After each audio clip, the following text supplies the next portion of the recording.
parte quente aqui do nosso estudo para falar sobre o planeta Terra. Porque assim, o que aconteceu com o planeta? Lembra que eu falei lá no começo? Quanta água que não é necessária para cobrir montanhas dessa altura? Imagina que eu pego um balde aqui, coloco um balde de água, ou um aquário de vidro, e pego esse celular e coloco no fundo do balde. Assim, ó. Coloquei lá no fundo. Vou fazer aqui para ficar todo mundo conseguir enxergar. Quanta água eu preciso para cobrir esse celular? Pouca, né? Ainda que o aquário seja bem grande, eu preciso de pouca água. E se eu fizer isso aqui, ó, agora, quanta água eu preciso? Muito mais água. Então eu tenho que encher todo esse volume até ele cobrir aqui. Então é isso que a gente está falando quando a gente pensa na altura das montanhas e de onde viria tanta água capaz de cobrir essas montanhas de 5.000 metros. Se Noé vive num lugar plano e se a Terra é plana, a quantidade de água que ele precisa é uma.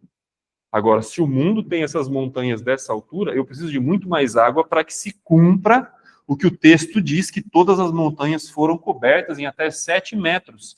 Então, de onde veio toda a água?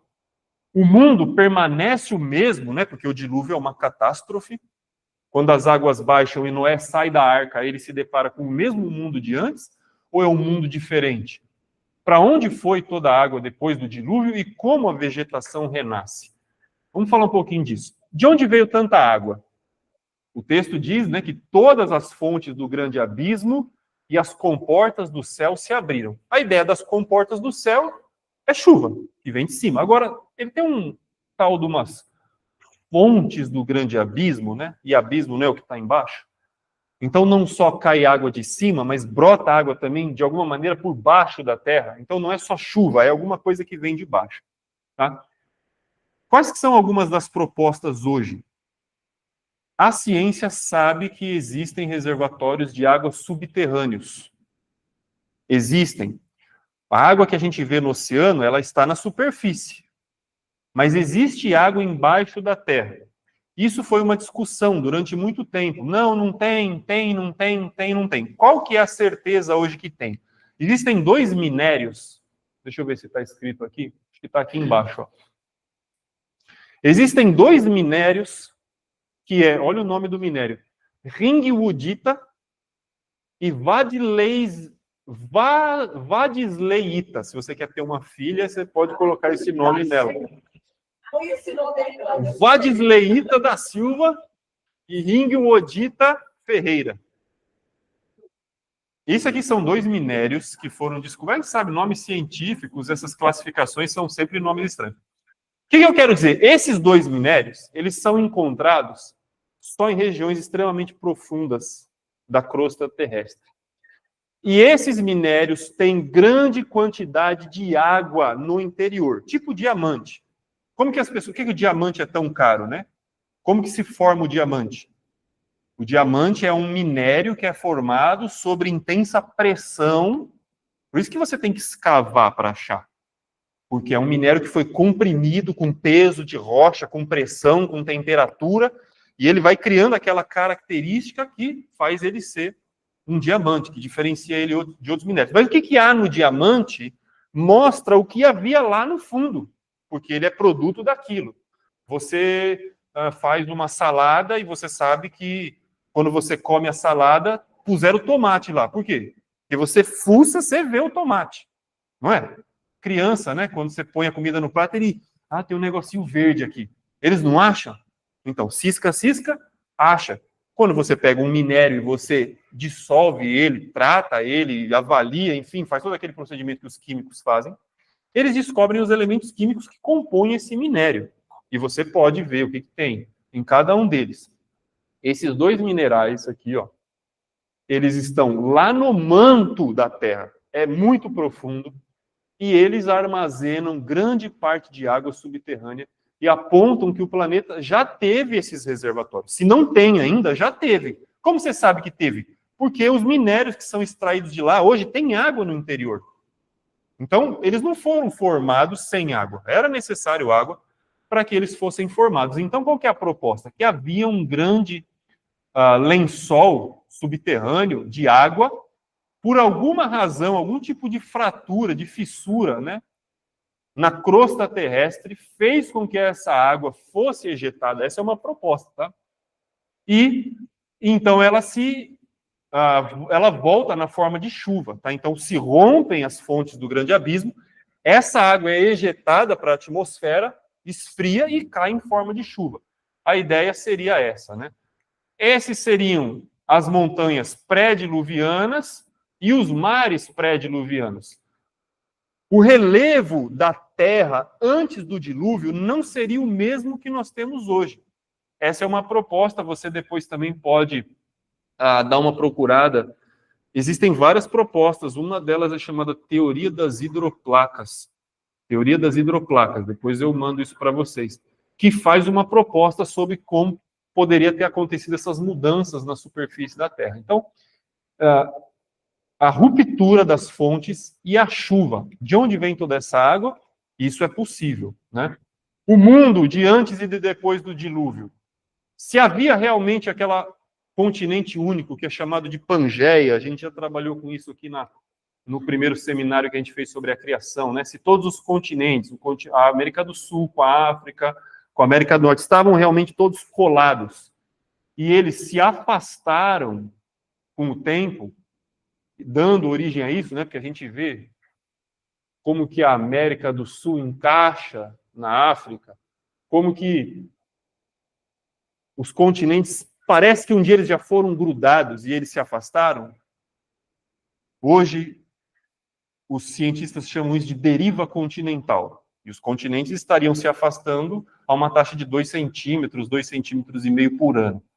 Será que essa proposta deles está correta? E a gente está tendo um afastamento lento e gradual? Ou será que essa separação aconteceu bruscamente?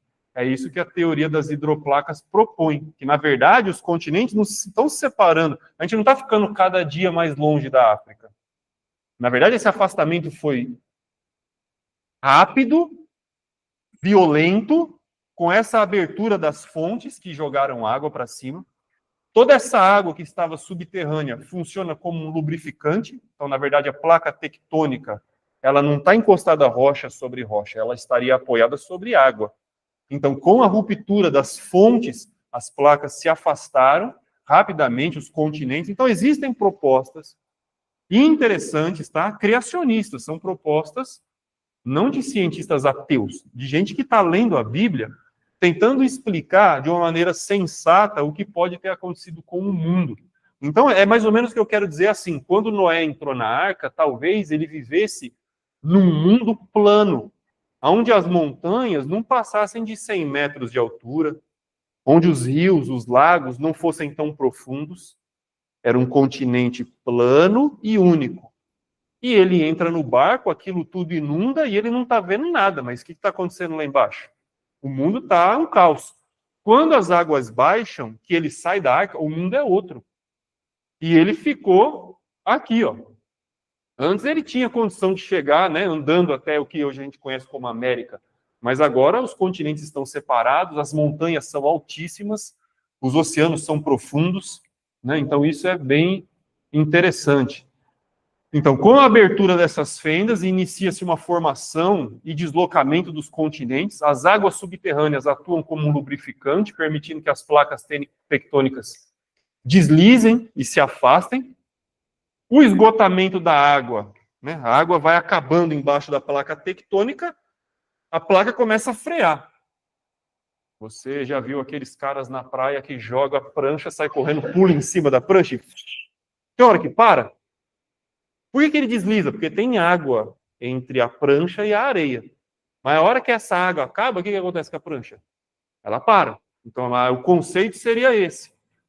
Com o esgotamento dessa água do subsolo que já formou a inundação, os continentes que estão se afastando rapidamente freiam.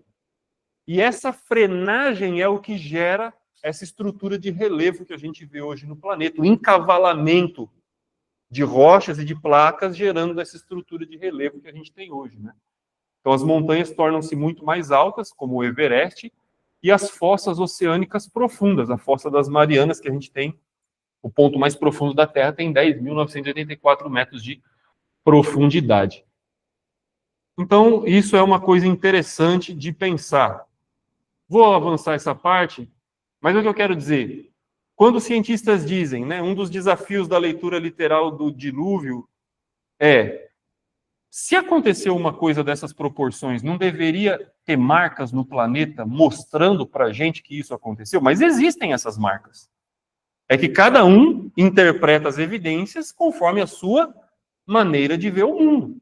Um ateu nunca vai imaginar, ou propor, ou aceitar que foi um dilúvio. Mas nós temos também sensatez e cérebro e aceitamos que sim. Então se fala muito sobre isso, por exemplo. Esse aqui é o Grand Canyon, né, nos Estados Unidos. Então, já viu esse negócio? Tiram aquelas fotos bonitas, até no fundo de tela do Windows às vezes aparece isso. Aquele penhasco todo colorido, cheio de faixas coloridas. O que são essas faixas? São as deposições de sedimentos que acontecem ano após ano. Então eles dizem, hoje caiu areia aqui, você não limpa, na sua casa lá não é assim no chão, né? Aí cai no outro dia pó, você fica um ano sem limpar. Quando você vai limpar, não é difícil? O negócio não encrustou lá. E se você deixar 100, 200, 500 anos sem limpar? Vai depositar uma camada e depois outra, e essa é a deposição. E isso acontece, a deposição de sedimentos. Mas o que é questionado pelos criacionistas, né, pessoas como nós que acreditam na Bíblia, é a respeito da erosão. Por que você olha para essa deposição de sedimentos e ela não apresenta erosão, desgaste? Isso aqui é a coluna geológica, né? Se fala sobre fósseis, quando você acha fósseis.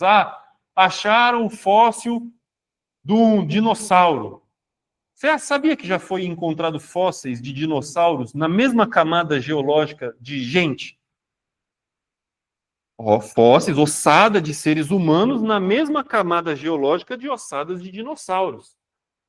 Você sabia que já são encontrados fósseis de animais marinhos no sertão do Nordeste do Brasil? O que é sertão? É lugar seco. Lá tem fóssil de tubarão. Mas como tem fóssil de tubarão no meio da seca do Nordeste? Já foi encontrado fóssil de golfinho no alto dos Andes. Quem assistiu aquele filme Andes? Que os pilotos, o time de rugby cai com o avião. De Santana do Cariri,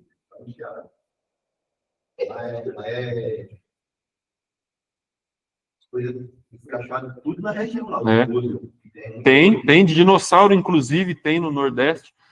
Então, como que um golfinho foi parar no alto da montanha dos Andes? Como? Correndo? Voando? Alguém levou ele? Não morreu no caminho? Então, alguma coisa propõe realmente para a gente que houve uma inundação, que esses animais tiveram acesso a essas localidades que hoje são altos de montanha, são regiões secas, mas um dia eles estiveram lá, sim, tá? Então as evidências estão aí. Isso aqui também é interessante, ó. Rochas sedimentares dobradas. Alguém aqui já conseguiu dobrar uma pedra? O que acontece com a pedra se tentar dobrar ela? Ela quebra. Esse tipo de formação só acontece se a rocha estiver mole. A rocha tem que estar mole para ser dobrada e solidificar nessa posição. E você vê que a deposição ela aconteceu toda junta. Não veio primeiro a de baixo, depois a de cima. Por quê? Porque se você está com sedimento caindo aqui, o que vai acontecer? Ele vai escorrer e vai juntar aqui embaixo. Aqui vai continuar sem nada. Vai cair mais. Então, como que deveria ser essa estrutura? Deveria ter camadas de sedimentos aqui até se igualarem com esse topo. Mas essa dobra, o que ela sugere? Que todo esse material foi depositado aqui simultaneamente e solidificou, ficou duro, virou rocha ao mesmo tempo. Então, o que levou? Quando os geólogos, os paleontólogos olham para as camadas sedimentares, eles dizem que cada linha dessa representa uma era de tempo muito grande em que os materiais foram depositados. Mas o que nós estamos vendo aqui é que, por esse tipo de formato, isso aqui não foi uma deposição de milhões de anos. Isso foi uma coisa que aconteceu de uma vez. Uma deposição imediata. A maneira como os animais também são encontrados, os fósseis, dá a ideia de que foram soterrados em lama. Porque se você tira um peixe hoje da água e joga aqui. Você acha que você vai voltar aqui daqui 1000 anos, o osso daquele peixe vai estar preso no chão? Não vai. E eu te falo por que não vai. Porque vai vir um pássaro, vai comer, vai vir outro animal, vai comer, vai esbudegar tudo ele, vai ficar osso para um lado, não sei o que para o outro. Então, quando você vê aqueles fósseis do peixinho, não sei o que, do animal, o fóssil, significa que ele caiu, morreu e foi soterrado.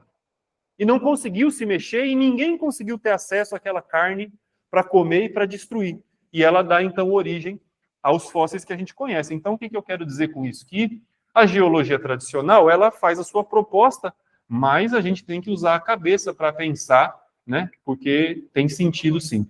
Vamos correr aqui. Como que a vegetação renasceu? Muitas sementes podem ter sobrevivido a longos períodos imersas em água, isso acontece. Tem planta que é planta aquática, então a inundação não precisa necessariamente ter matado todas as plantas. Muita coisa deve ter ficado boiando na água, de planta, massa de vegetação flutuante. Pedras pome, né? Sabe o que é pedra pome? Aquela pedra levinha, né? Usa até para ralar o calcanhar, né? Então, aquela pedra, ela é porosa, pode ter armazenado material vegetal dentro. As reservas que Noé faz dentro da arca, quando ele sai, os animais não estavam comendo dentro da arca? Quando os animais saem de barriga cheia, o que eles vão fazer? Já sabe o que eles vão fazer, não precisa falar, né? E aquilo tudo está sendo semeado, é adubo, é tudo aquilo que vai ser jogado. Então, enfim, plantas, enfim, o que eu quero dizer com isso aqui? Todas essas são questões que mostram para a gente que não é porque o planeta foi inundado em água que quando as águas baixaram, tudo que estava lá fora era morto. Tinha muita coisa viva. Tinha vegetação que sobreviveu de muitos modos diferentes que iam dar início ao planeta, né, novamente. O que os animais comem logo que eles saem da arca? É uma pergunta, que se sai lá só tem lama, barro e cadáver, o que foi que os animais comeram? Presta atenção nessa linha do tempo aqui rapidinho, porque ela mostra aqueles 370 dias, mas o planeta não ficou submerso pelos 370 dias. Você lembra que lá no dia 224, o topo das montanhas começou a ser visto.